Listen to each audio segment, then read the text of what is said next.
absentees? Welcome back.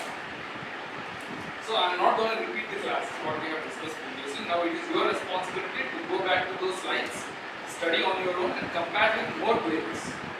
Okay? Then we will discuss. And now it is about Manmohan Singh. So the Congress government has won with a majority, and everybody thought that the Prime Minister is going to be Sonia Gandhi. But unfortunately, Sonia Gandhi could not become the Prime Minister, so she named Manmohan Singh as his leader to lead the Congress party, and he has become the Prime Minister of the nation. Right? And in the Manmohan Singh's regime, so we know Manmohan Singh is the greatest economist. Right? So the foreign policies was actually linked with the economy as well. Right? The foreign policy linked to the economy during the reign of Manmohan Singh. So it was a paradigm shift of the foreign policy where the shift from the ideological non-alignment to the strategic engagement and economic realism. Right? So ideological non-alignment. So obviously we have this idea of non-alignment. Right? So India will be neither aligned to either of the countries based upon the national justice, based upon the pick and choose aspect. So we will decide whether to support one country or the other. So the Cold War has actually ended. So there is no point of non-alignment. And US has actually become the supreme power, so it has become the unipolar world, and after that the world has become multipolar, right? So since there was a shift from the ideological non-alignment to the strategic engagement as well as economic realism. Strategic engagement. So based upon the strategical significance that you're gonna have with those particular nations, have relationship accordingly, right? So if you're gonna have greater advantage with me, your relationship with me will be better. If you do not have any kind of a strategic advantage, so what is the point? So that is strategic engagement. Based upon the requirement of the national interest, you engage with those countries, and at the same time, economic realism. So what do you mean by economic realism? So truly, no country can be isolated. Economies are interlinked.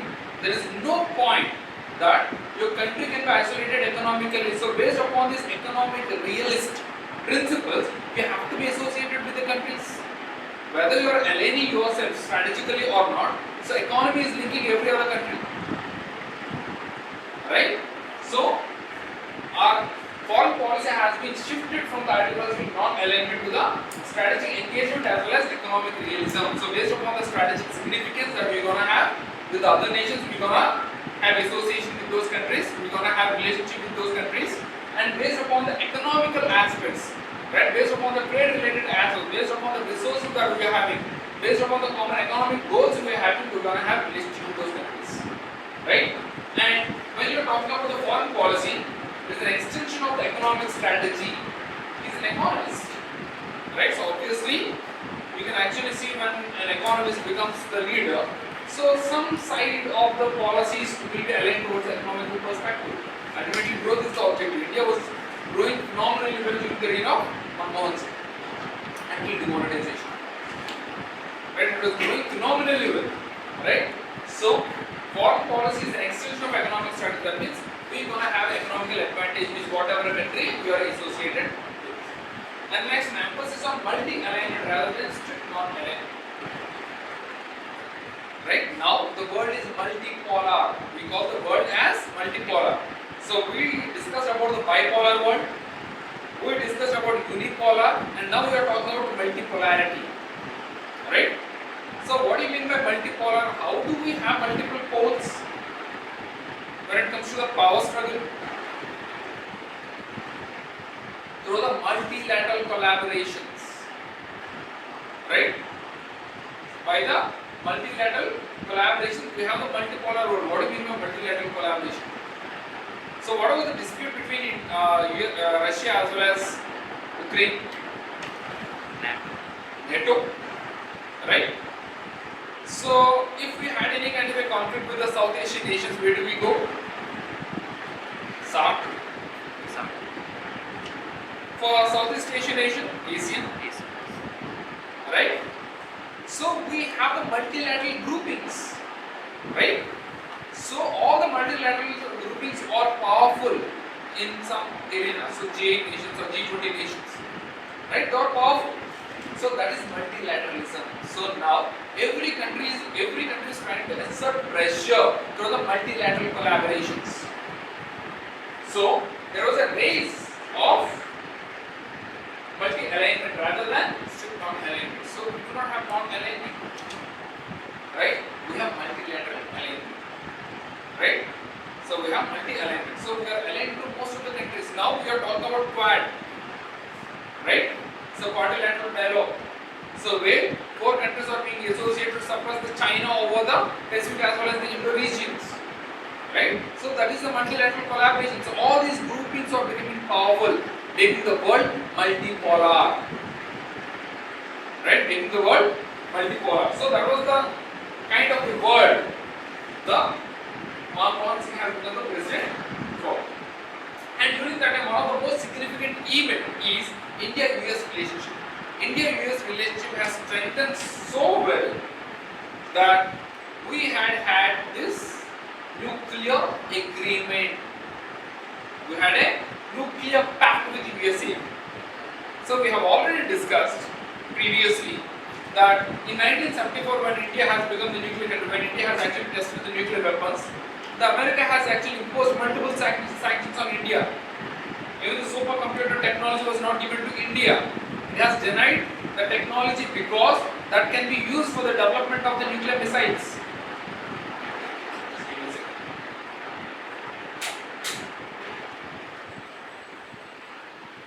So why do you have to shout? He said.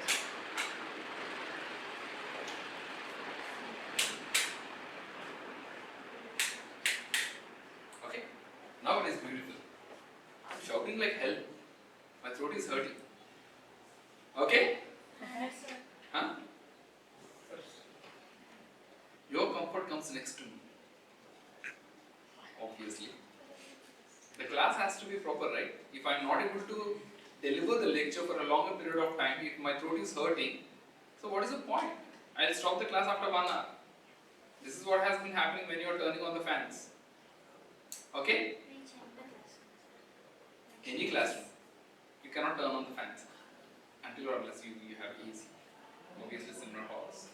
Okay?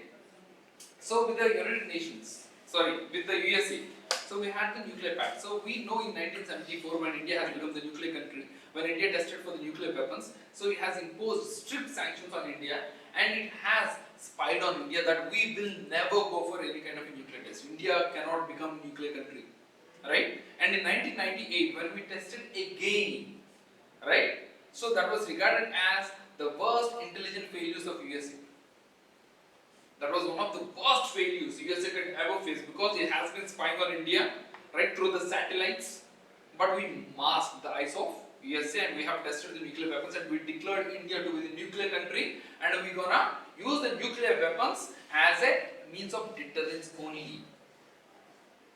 Right? And after that, in 98 also, America has imposed sanctions on India because India is not a signatory of Non-Proliferation Treaty. India is not a signatory of Non-Proliferation Treaty. So because of this, so what is the point of supporting such a country? Right?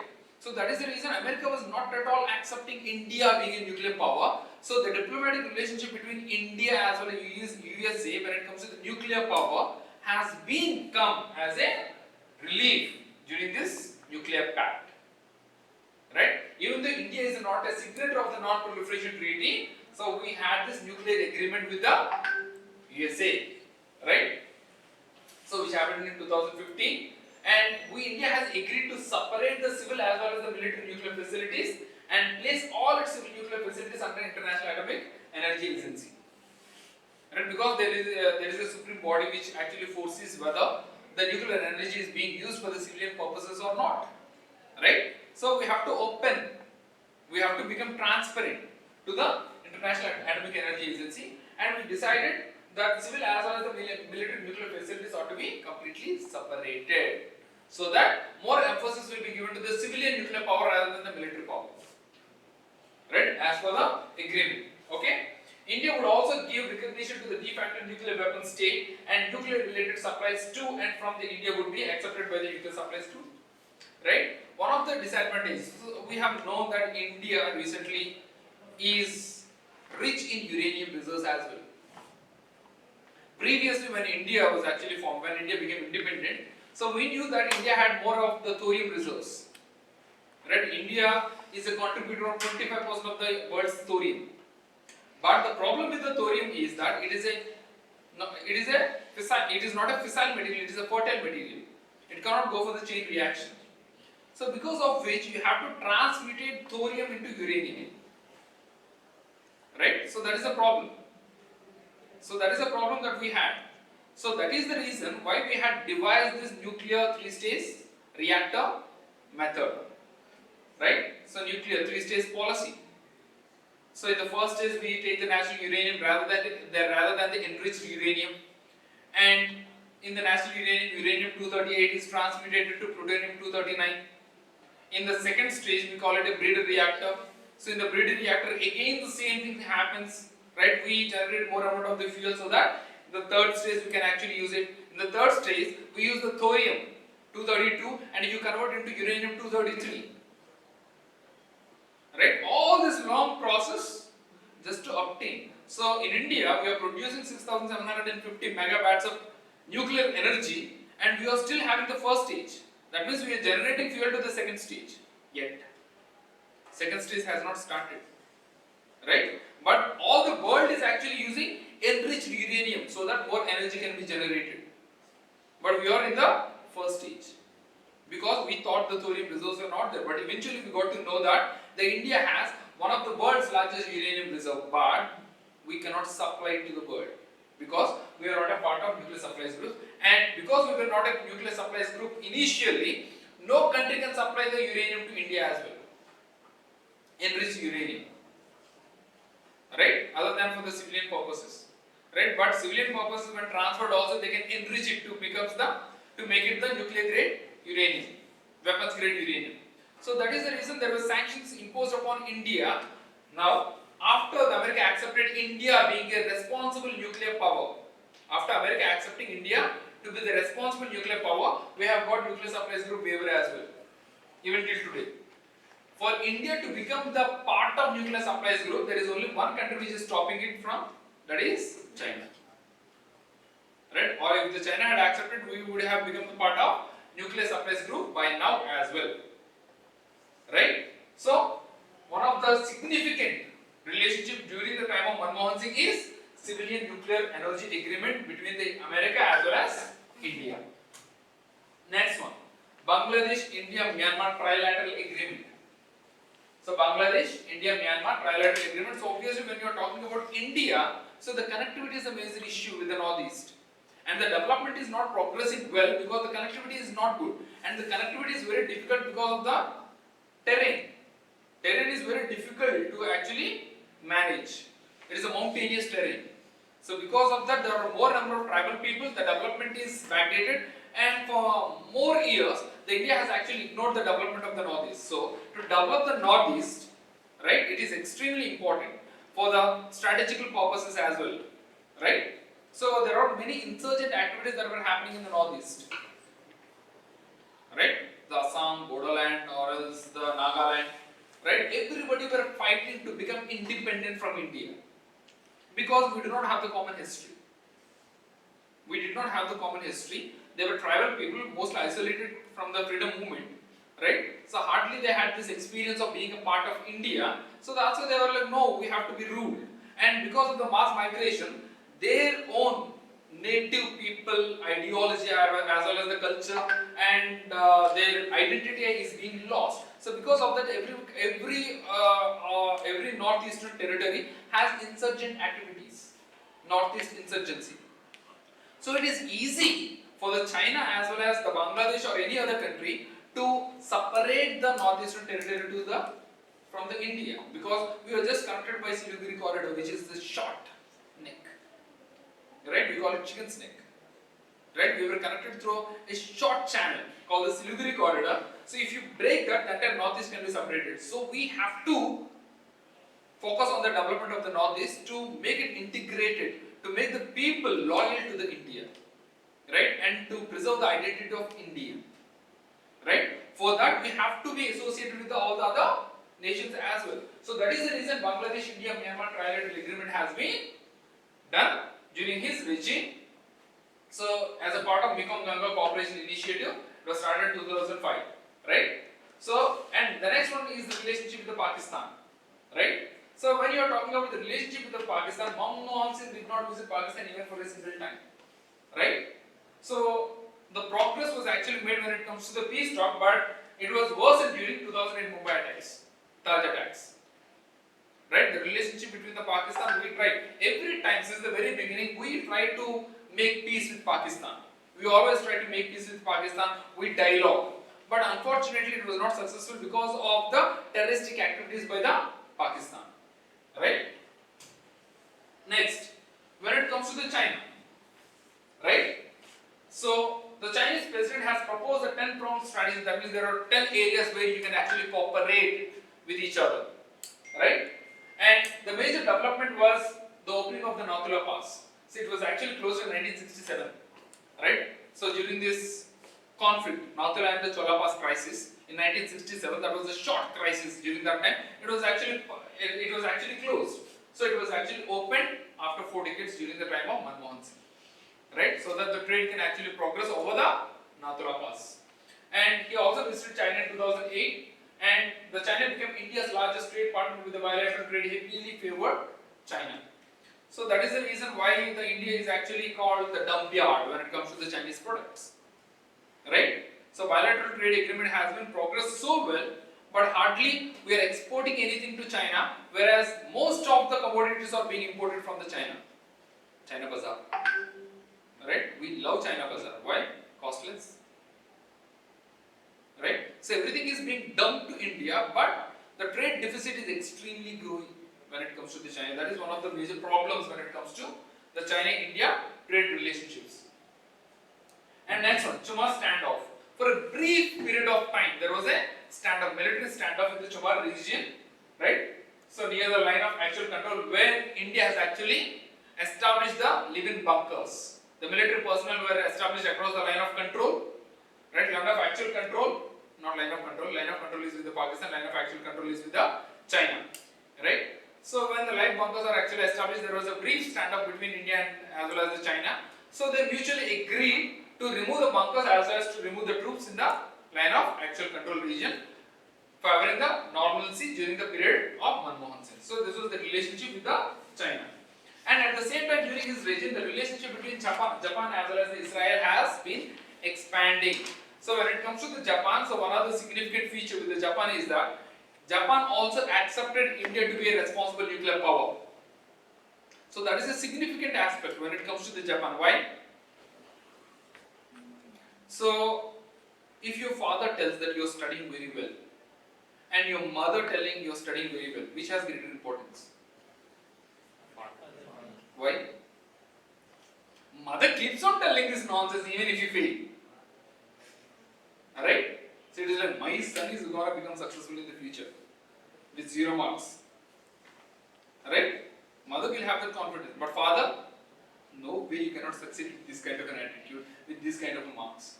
So any kind of a certificate from the father is like, okay, maybe. Mother will keep on giving this good things about you. But the father never. Rarely it comes. So that is more value. So when it comes to the Japan, whatever the Japan thinks about India when it comes to the nuclear country is far more important than any other country. Why? Because that was the only country experienced the nuclear strike in the world. No other country experienced. So it never favored any country which is not a signatory of the Non-Proliferation Treaty. But even Japan has come to an agreement with India. So subsequently after Narendra Modi's government, thinking that India is a responsible nuclear power even though it is not a signatory of the Non-Proliferation Treaty. So that's why the relationship between the Japan as well as Israel has also progressed during the tenure of Manmohan Singh. Okay? Next, Narendra Modi, the greatest marketing executive India could ever produce. Right? So after Narendra Modi has become the Prime Minister, the international dynamics have completely changed. the India was represented in a global scale, and that as a premier institution rather than a third world country. He traveled across the world to create the impression that India is going to be the next superior power. Right? So that's why during the time of Narendra Modi government, what actually happened. Right? So the very first one is redefining the international engagement. So don't you think so? Even now we are actually feeling that. So the India's engagement with all the other nations have completely transformed. So rather than as a defender, where the West keeps on accusing India, now we are throwing back. Right? We are growing as a superior power when it comes to the global standards. Right? At the international level, whatever India speaks is actually heard. So we have a contextual shift, the global realignment. So what is this global realignment? US-China rivalry as well as Indo-Pacific emergence. So we are seeing even now, USA as well as China trade war. Right? They are increasing the tariffs. Right? That is a trade war that is happening between India as well as China. Sorry, USA as well as China. So when the trade war is actually happening between two major countries, who can be the better dialogue between the both? Who could influence the decisions of other countries? Who could have the advantage when both the countries are actually fighting? India. So the world can actually become Indo-Pacific centered rather than the West as well as the East, because of the US-China rivalry. Right? So when the tariffs of both the countries are actually increasing phenomenally, to which country they may actually look to for the supplies? India. Right? It has huge amount of resources. The trade can actually progress with both China as well as the USA. Right? The India can become powerful. And India aspiration to play a leadership role in the multipolar world. So that is also a strategic significance. Right? Even in the G20 summit that was actually held, so all the discussions were always about all these 20 countries and what they want to do. All the agreements are about these 20 countries, what they can actually progress their economy to. These are the 20 greatest economies of the world sitting and discussing what is good for their own countries. When the G20 summit was actually held in India, so India has actually taken the information from all the other countries other than the G20 and it has portrayed that this is what we're going to do. So this has to become the platform to discuss about all the other countries who are aspiring to become the greater economies also, not just the G20 nations. So India is ascertaining its leadership role in the multipolar world. It is like Dhoni. So every time Dhoni is like, whenever they say you are performing very well, they are like, somebody is performing really well, because of that we have won.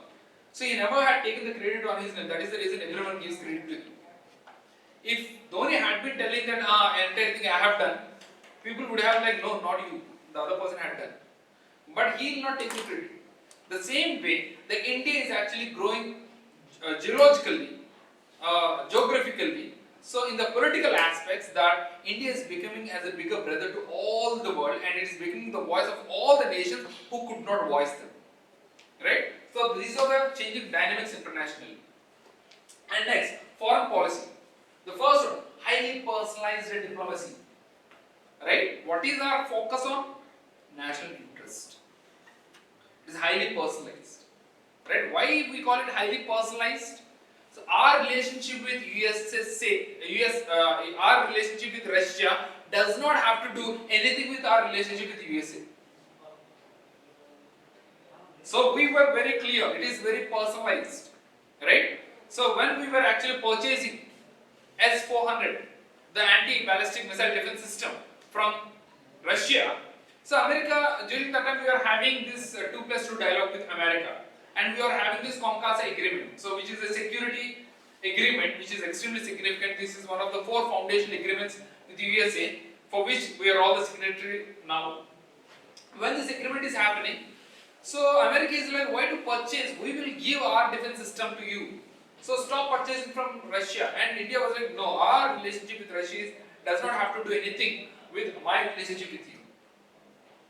Right? So with whatever the agreement which we have proceeded further with Russia, we gonna proceed with that. America tried to put so much pressure on India, but India never backed off. We have purchased. That is our agreement with Russia. And our agreement with USA, we will favor that. right? So don't club. So it is highly personalized, right? My relationship with you is highly personalized, right? Based upon my national interest, my association with you is totally up to you. You cannot integrate. So our foreign affairs cannot be influenced by anyone, right? And strategic assertiveness plus economic nationalism, right? Strategic assertiveness. So strategically we have to have the positive impact in the world, right? So that assertiveness has to be there. Strategically have to be very significant. At the same time, economy has to grow. So thankfully, we have become the $3 trillion economy. Now we are aspiring to become the $5 trillion economy. During the reign of Narendra Modi, right? But one of the major problem is that most of the growth is jobless growth. Unfortunately, we are not able to generate more amount of the jobs as required. So that is one of the major drawbacks. But still, the focus on India first, blending pragmatism with the civilization narrative. Right? India is one of the oldest civilizations in the world. Right? And we have to look for ourselves first, compared to that of all the other. So being the oldest civilization, so we have given so much of knowledge to the world. So obviously we focus on what is best for us and as well as the world. Right? The focus on India first, blending with the civilization narrative. It will help the civilization to grow. Right? India is not just about India itself. When India speaks, it is for the world. Right? So this is the shift of the foreign policy. And what are the features of the Narendra Modi foreign policy? The very first one is the neighborhood first. Right? So we have given greater emphasis on the neighborhood first. So with all the immediate neighbors, we have been cordially associated, and for the developmental activities in the foreign nation, we have been funding so much. We are providing loans for the other countries to control the Chinese dominance over India or towards the neighboring nations. Right? So if India is not focusing on the neighborhood first, the China would. If the Chinese influence on the neighbors are more, so that is a strategic disadvantage to the India. That is a security disadvantage to India. So that's why you cannot ignore the neighbors. So our focus is towards the neighborhood first, countering the Chinese influence in the South Asia. Right? And the next one, Act East policy. So previously we have discussed about the Look East policy, where we are centered upon the ASEAN countries. Right? The Look East policy is more centered upon the ASEAN countries, 10 ASEAN countries with whom we can associate and we can encourage, when we can progress our economical engagement as well as the political engagement as well as the social engagement. Now, the Look East policy has been revamped and remodified to the Act East. It's literally like what we have looked so far, it is an act. Right? So what is this Act East policy? How it is different from the Look East policy? How is it different from the Look East policy? We are looking for East. Right? So we are not just looking at the economical advantage we are going to get. We are looking at the security as well. Security engagement as well with other nations. And we are looking beyond the ASEAN to the Japan as well as the Australia. To protect Indo-Pacific. To gain the dominance of the Indo-Pacific. So that is Act East. Right? So enhanced engagement with not just ASEAN countries, it is also with Japan as well as the Australia. Our engagement is going beyond the ASEAN countries. And our engagement is not just economical, but security related as well, the military as well. That is Act East policy. And Indo-Pacific vision integration. So obviously we have to look for the Indo-Pacific to control the Chinese dominance of the Indo-Pacific region. Right? Technically Pacific, the China wants to gain control over that. So India is trying to curtail that dominance. Right? For the Indo-Pacific region, so we have the Act East policy where we integrated ASEAN countries as well as the Japan as well as the Australia. Right? So the next one, strategic autonomy 2.0. So multi-alignment without entanglement. So what do you mean by multi-alignment without entanglement? What do you mean by entanglement? I don't know how many of you remember. During our time, you cannot put your earphones in your pockets. Why? Entanglement. Right? they get entangled so much that you have to struggle to detangle them for about half an hour. You cannot use it immediately. And now your earphones are so sophisticated, right? We have a proper covering so that the electrical polarity will not actually disturb and entangle the wire. But during our times it was very difficult, right? So entanglement is being tangled with each other so that you cannot pull yourself out of the geopolitical issues, right? That is entanglement. So here we are looking for multi-alignment. That means you are associated with all the other countries, but at the same time you cannot get entangled with their own issues, right? So you can actually see the Russia as well as Ukraine issue, right? Clearly, right? So multi-alignment had been there,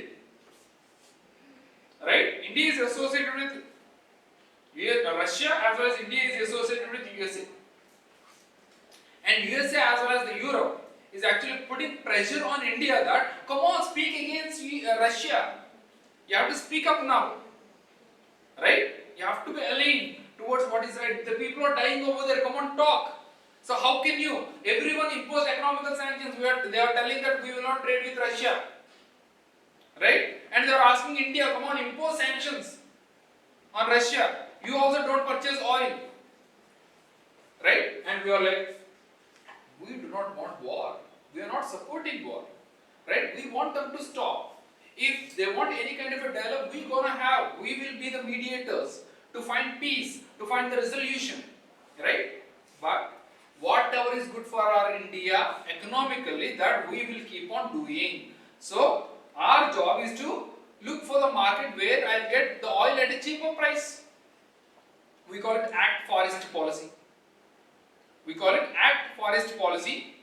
That is your association with Russia, the forest region of Russia, which is surplus in oil production, so that India will become less dependent upon the unstable West because of the growing ISIS. Because of the growing ISIS, the West is totally unstable. You cannot depend upon the oil to the West. So you look for beyond the East.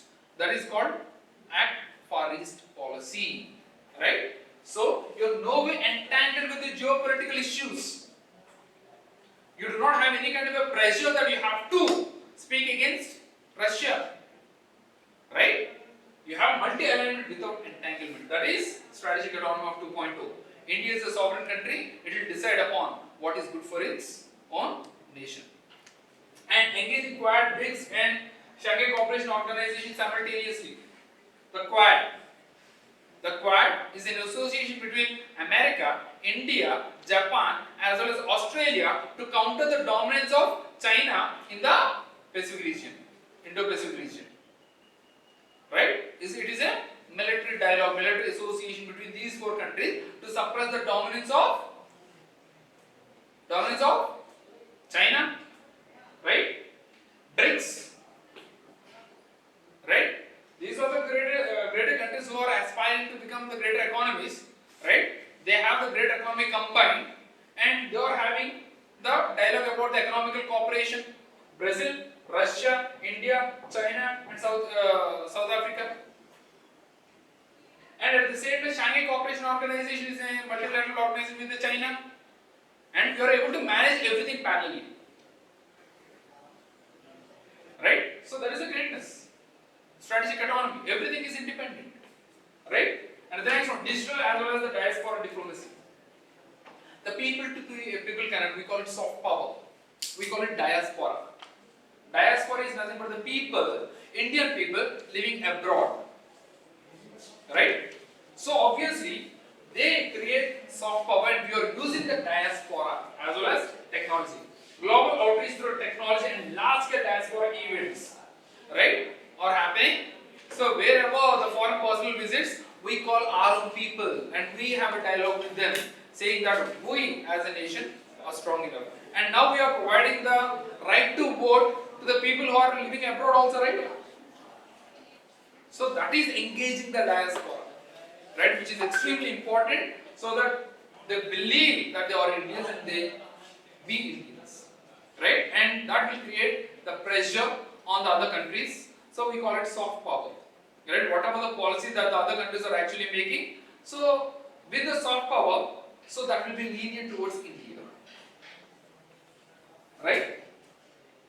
And when it comes to the neighborhood first foreign policy during the time of Narendra Modi regime, with the Bangladesh, we had completed the land boundary agreement, which was actually started during the time of who is that? 1972. Yeah, during the time of Indira Gandhi itself. The land boundary agreement has actually started back then, but it was signed, but it was not ratified. Right? What is this land boundary agreement? There were a few colonies, the few territories which belong to India in Bangladesh and which belong to Bangladesh in India. We call it enclaves.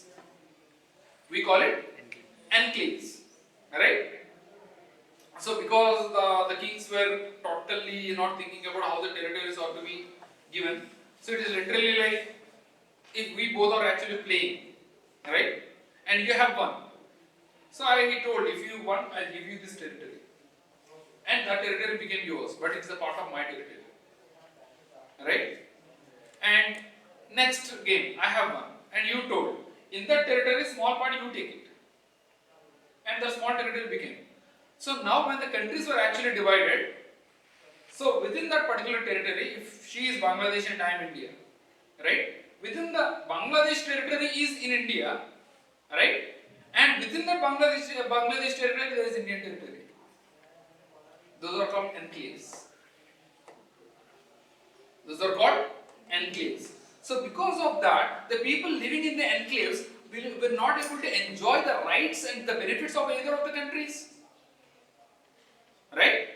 And when the borders are being drawn, when the freedom is actually being given, when the partition was being done, it was done in so fast, it was just done in 2 months. It was just done in 2 months. So because of this, borders were not so clear, right? And we had multiple border disputes as well. Just give me a second.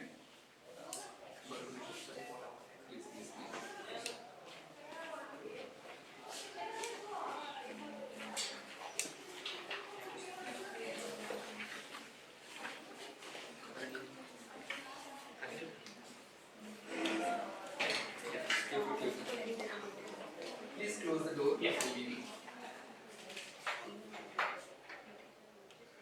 Okay, so we call this enclaves. So we have drafted this land boundary agreement as well after 1971 liberation war in 1972, but India did not ratify that. India did not ratify the agreement. What do you mean by ratification? What do you mean by ratification? Passing? Passing where? From Prime Minister to President, President to Prime Minister. Prime Minister to President. Prime Minister to President, and what will President do? He will agree that and he will. Passing through the Lok Sabha, Rajya Sabha, and the President. That is what we call ratification. Through a bill to become an act. Right? Any kind of an international agreement has to be ratified, only then it is enforceable. Right? Only then it is enforceable. Any law which is not ratified, even though it is signed internationally, if it is not ratified, it is not enforceable. Right? So the Bangladesh has been ratified, but India did not ratify. And later, subsequently, during the Manmohan Singh's regime also, the groundwork was actually prepared. Finally, the land boundary agreement was actually signed in 2015. Finally, the exchanges were actually given. Right? So India has actually lost some territory, but it was mutually beneficial. Right? About 161 conclaves were actually exchanged between India as well as Bangladesh, with the net loss on the Indian side.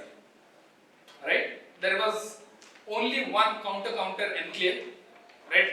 Like the example I have discussed, within the Indian territory, Bangladesh, within the Bangladesh territory, again Indian territory, we call it counter enclave. So that is Dohala Kagrabari.